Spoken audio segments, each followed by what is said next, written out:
Good.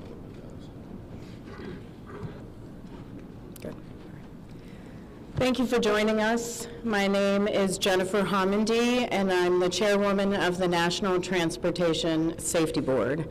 The National Transportation Safety Board is an independent federal agency that's charged by Congress with investigating every civil aviation and serious accident and serious incident in the United States and significant events in other modes of transportation. I want to start by expressing our deepest condolences, our sympathies on behalf of the entire board for those who lost loved ones in this terrible tragedy. Our thoughts, our prayers are with you. Entire communities were affected, and we are thinking of you. With me today is Bryce Banning. Bryce is a senior aircraft accident investigator with the National Transportation Safety Board. He's also going to serve as our investigator in charge of this investigation. Also with me today is the entire board. We have Todd Inman, member Todd Inman. Todd is going to serve as the board member on scene, the spokesperson for this investigation. All of the board members will be here. We have Vice Chairman Alvin Brown, member Mike Graham, who lived in Wichita for 20 years, and we also have member Tom Chapman. The NTSB's headquarters is just a mile from here. And so we are all here because this is an all-hands on-deck event. And we're here to assure the American people that we are going to leave no stone unturned in this investigation. We are going to conduct a thorough investigation of this entire tragedy, looking at the facts. Now, with that, I want to level set. When we go to the scene, and we were here last night, we allow the responders to do their important safety mission, which in this case was search and rescue and recovery. We stand back to allow them to do their important safety mission. And so this, for us, is our first full day on scene with our entire crew coming together. We have about nearly 50 people on scene, and in addition to our resources back at headquarters in our labs and throughout the agency. So with that said, we are not going to get into specific facts in this press conference. I want to level set here. We're going to get into our investigative process. As we are able to confirm factual information, we will provide that. I do want to say this is a whole of government effort. I was able to brief, along with others, the President of the United States and the Vice President this afternoon. I want to thank them for their leadership, for their tremendous support of the NTSB, for our investigators, and for the responders that are on scene doing an important mission. I also want to thank Secretary Sean Duffy, who I was communicating with early on after we first got word of this tragedy. We've been working together throughout the day, along with his team at the DOT and within FAA. I also want to thank Secretary Pete Hegseth, who was also integral in working with us today. Chris Rocheleau, the acting administrator of the Federal Aviation Administration. We've heard from many members of Congress on both sides of the aisle, and so I will say this is a tremendous, one more time, whole of government effort. I also want to take a moment and thank the many, many responders that have been on scene. It has been an incredible effort. And I will have a full list that I will provide, that we will provide tomorrow, but I do want to thank them for all their work. With that, I'm going to turn it over to Member Inman for additional remarks.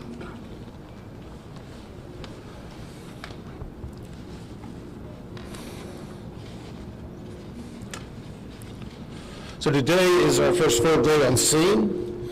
Our investigative team will be on scene as long as it takes in order to obtain all of the perishable evidence and all of the fact-finding that is needed to bring us to a conclusion of probable cause. Our mission is to understand not just what happened, but why it happened, and to recommend changes to prevent it from happening again. Since we're just beginning our investigation, we don't have a great deal of information to share right now. We will keep you informed by giving regular updates as we learn more. Our intention is to have a preliminary report within 30 days, and the final report will be issued once we've completed all of our fact-finding and investigation. Now, we will not be determining the probable cause of the accident while we are here on scene, nor will we speculate about what may have caused this accident. Today, we will be going and having an organizational meeting and establishing our parties to our investigation.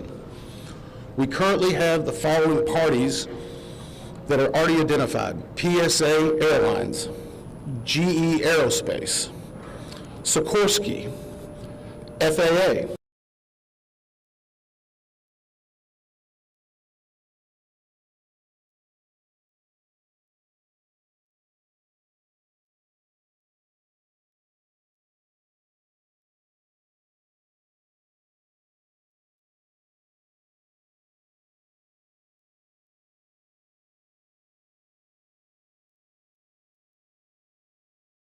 known as Bombardier.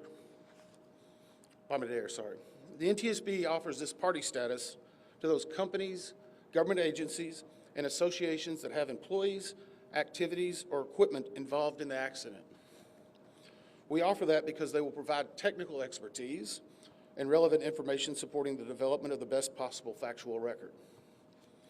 Once they join this, they are not permitted to release documents or talk publicly about the investigation without the consent of the NTSB. So I want to stress this: it is only the NTSB that will provide information related to this investigation, with one exception. Regarding the fatalities that occurred, that notification will be handled by the DC medical examiner. We will not be discussing fatalities or names. That will be handled by them as the proper authority. So we want to talk a little bit about our process.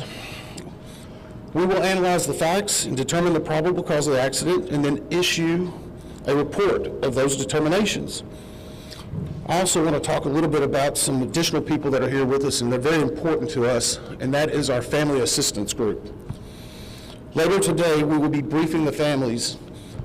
We normally try to do this before a media event, but in this case, they're still arriving. Our family assistance specialists are already working closely with local officials and others to help assist them in their efforts to support everyone that's affected by this accident. And let me just reiterate what the chair said. A loss of life in an aviation accident is very unusual in the United States, and our heartfelt sorrow goes out to everyone that's affected. It affects us, it affects everyone around us. There are a lot of people hurting today.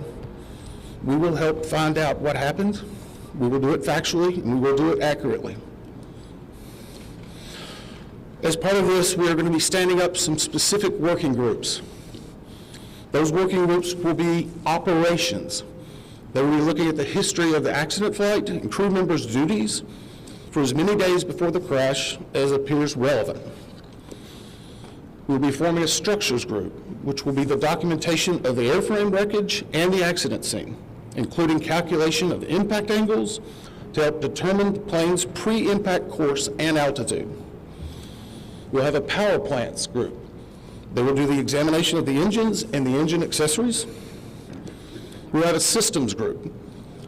They will study the components of the plane's hydraulic, electrical, pneumatic, and associated systems, together with the instruments and elements of the flight control system. We'll have an air traffic control group. They will do reconstruction and review of air traffic control systems provided to and including acquisition of pertinent flight track surveillance information, what you might typically think of as radar or ADSB, along with controller pilot communications. We will also have a survival factors group. They will be doing the documentation of impact, forces and injuries, community emergency planning, and all crash and fire rescue efforts. Also, due to the unique nature of this crash, we will be having a helicopter group as well. Lastly, we will have a human performance group, and this will not be its own group. It will actually be a part of the operations, air traffic control, and helicopter groups. They will study the crew performance and all before the accident factors that might be involved in human error, including fatigue, medication, medical histories, training, workload, equipment design, and work environment. Now we're going to take a few questions, but I will again stress, we don't have a lot of information now. We will continue to gather that. We will try to release it as we can, but we will only talk about the facts of the case that we know right now. I'm going to ask, we're calling a few people. I'm going to ask that you state your name and affiliation. James Matthews from Sky News. So we've heard from President Trump today talking about DEI hiring policies within the FAA and associating that with the cause of this accident. What do you say to that? Well, unfortunately, I didn't hear the remarks. I was briefing House and Senate members, but I believe, Chair, would you like to take that? As part of any investigation, we look at the human, the machine, and the environment. So we will look at all the humans that were involved in this accident. Again, we will look at the aircraft, we will look at the helicopter, we will look at the environment in which they were operating in. That is standard in any part of our investigation. I'll turn it back. Chair, can I ask you, has the flight data recorder been recovered yet? And what is the difficulty in a water disaster like this, which presents a very difficult environment for your investigators and the people out on the water right now? Well, the question was on the flight data recorders. And we have not recovered the flight data recorders yet. We know they're there. They are underwater. This is not unusual for the NTSB. We have many times recovered flight data recorders in water. We have our lab right here that is about a mile from the NTSB, so it's not unusual. And once we get those, we'll be able to get those read and information from them to be able to provide further information to you. I'm going to turn it back over to Member Inman. Sir.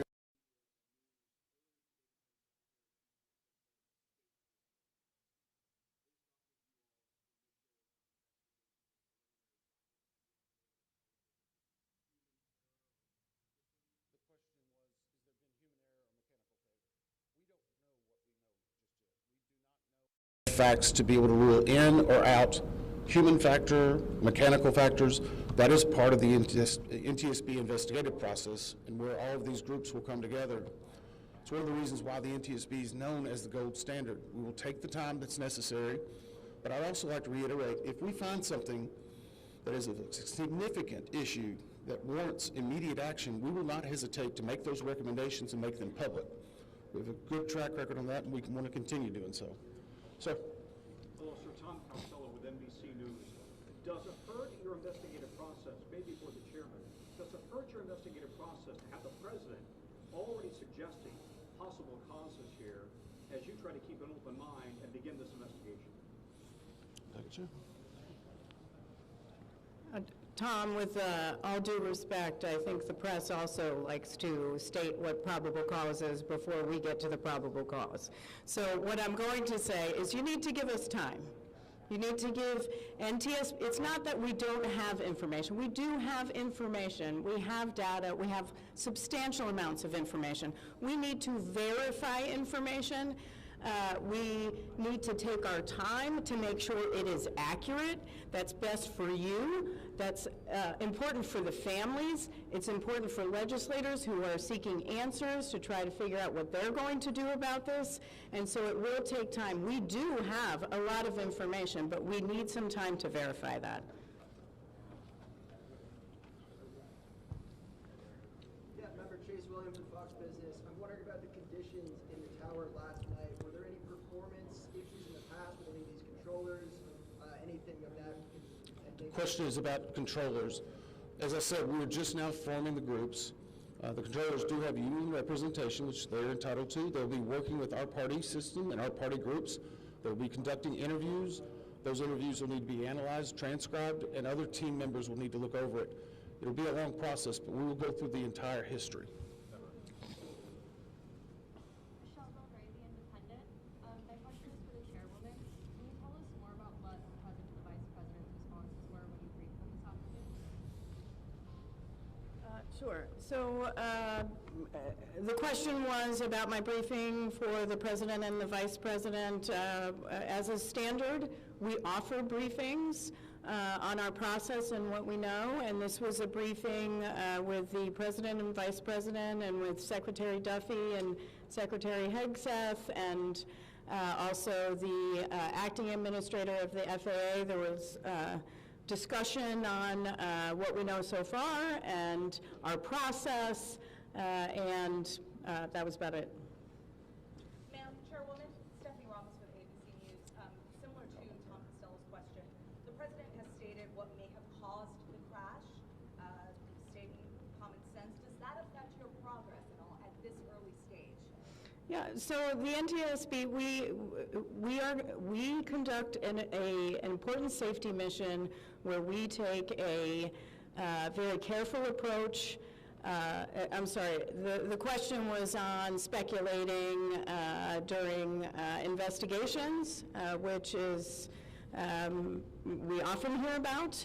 What I will say is we look at facts on our investigation, and that will take some time. And at some point, we'll be able to provide that factual information, as Member Inman said, and provide that hopefully tomorrow. Hang on a second. Dave. James Jefferson from Reuters.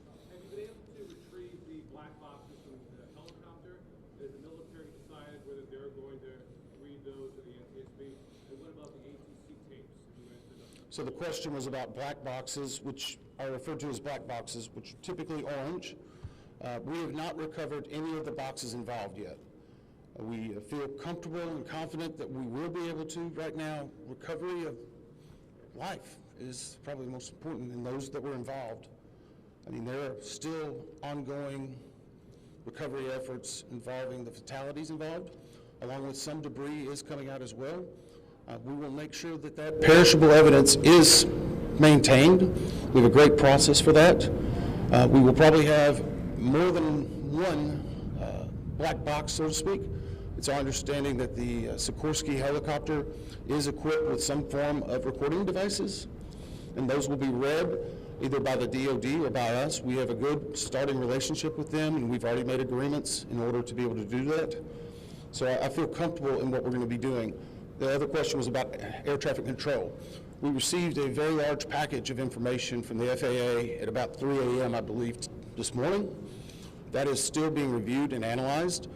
I would say there's a lot more information that usually comes in that than what you may find online and people might speculate about. And that is part of that overall process where we take the time to get the information correct and to make sure all the parties are engaged and involved and can fact check that information. One. Gabe Cohen from CNN. Can you tell me if the NTSB has reviewed this FAA internal report that has been cited by the New York Times indicating that the controller that was on duty at the time of the crash was doing a job that's usually done by two people? We have not reviewed any specific reports about the controllers at this time, at least from the leadership team. Our investigators are continuing to pull all that information, their personnel records, their files, where they were at, whether they were fatigued.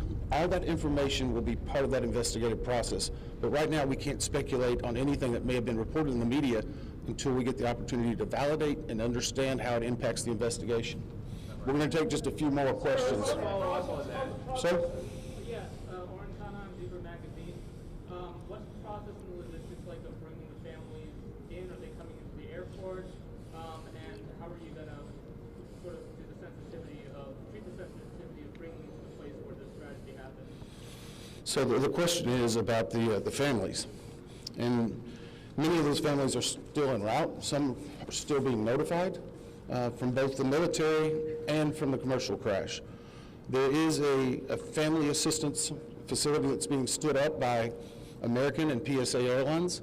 In Bethesda, Maryland, they've already been working on that, standing it up. Our team from our disaster assistance team has also been coordinating with them. We plan on briefing them. It is customary that at some point, if the families wish to go to part of the accident site, that we would arrange such a thing, but it will only be when we know that it's safe, we have the correct perishable evidence, and we can do it in the proper modesty that should be for those family members. It will be a little bit of a process, but it will take some time. Sir, to follow up on the air traffic control system. Now, so, are you? I know that Marielle Carville with DC News now. We've heard from some witnesses that they saw people were able to come down the slides of the plane. Has there been any indication that people made it off the plane into the water? Well, again, we will not speak to the fatalities. The DC medical examiner will, but I think the DC fire chief this morning very succinctly said correctly that we believe there are no survivors. What were they off the plane? Like, did they even get out of the plane? Last question? So, hang on one second. Right now, we're going through the debris fields. Nothing we've seen would indicate that maybe slides or chutes were deployed. It was a very quick, rapid impact, but we've seen nothing in that regard so far from the evidence we had, but we still need to verify all of that information. One more question? For example, the ABC7, right here. Sure. Are you going to be looking at the family member's cell phone? Go ahead. Jeff Cook, ABC News. What do you know about the altitude of the helicopter at the moment of impact? And can you talk about the procedure for such helicopters in that area? The question was about the helicopter procedures, and in DC it's kind of a unique environment. We've been getting briefed more and more by the FAA. I'm not an air traffic control specialist, but they're actually helicopter zones, if you will, or tracks. And this one was transiting, I believe, from track 1 to 4 as part of their normal procedure. If you live in DC, you see a lot of helicopters going down into this area. So there's a very well-defined system in that regard. As far as altitude, until we get the additional information, we can't validate or basically corroborate any of that until we get more of the electronic data and the data that's on the plane. I do want to clarify one question that also came about cell phones. In today's age and time, a lot of electronics and other devices do contain a lot of different information. We've found on a number of our accidents that we actually are notified through a smartphone that may sense that. As part of our process, we will obviously treat all of the effects of the deceased with dignity. We are already starting to pull that information together. If we feel that it's necessary to find or pull some of that information, we will work with the families and make sure we do it in a manner that's respectful for them and their privacy. But right now, we don't have any plans specifically on that amount, on that area until we need to. Thank you very much. Thank you very much.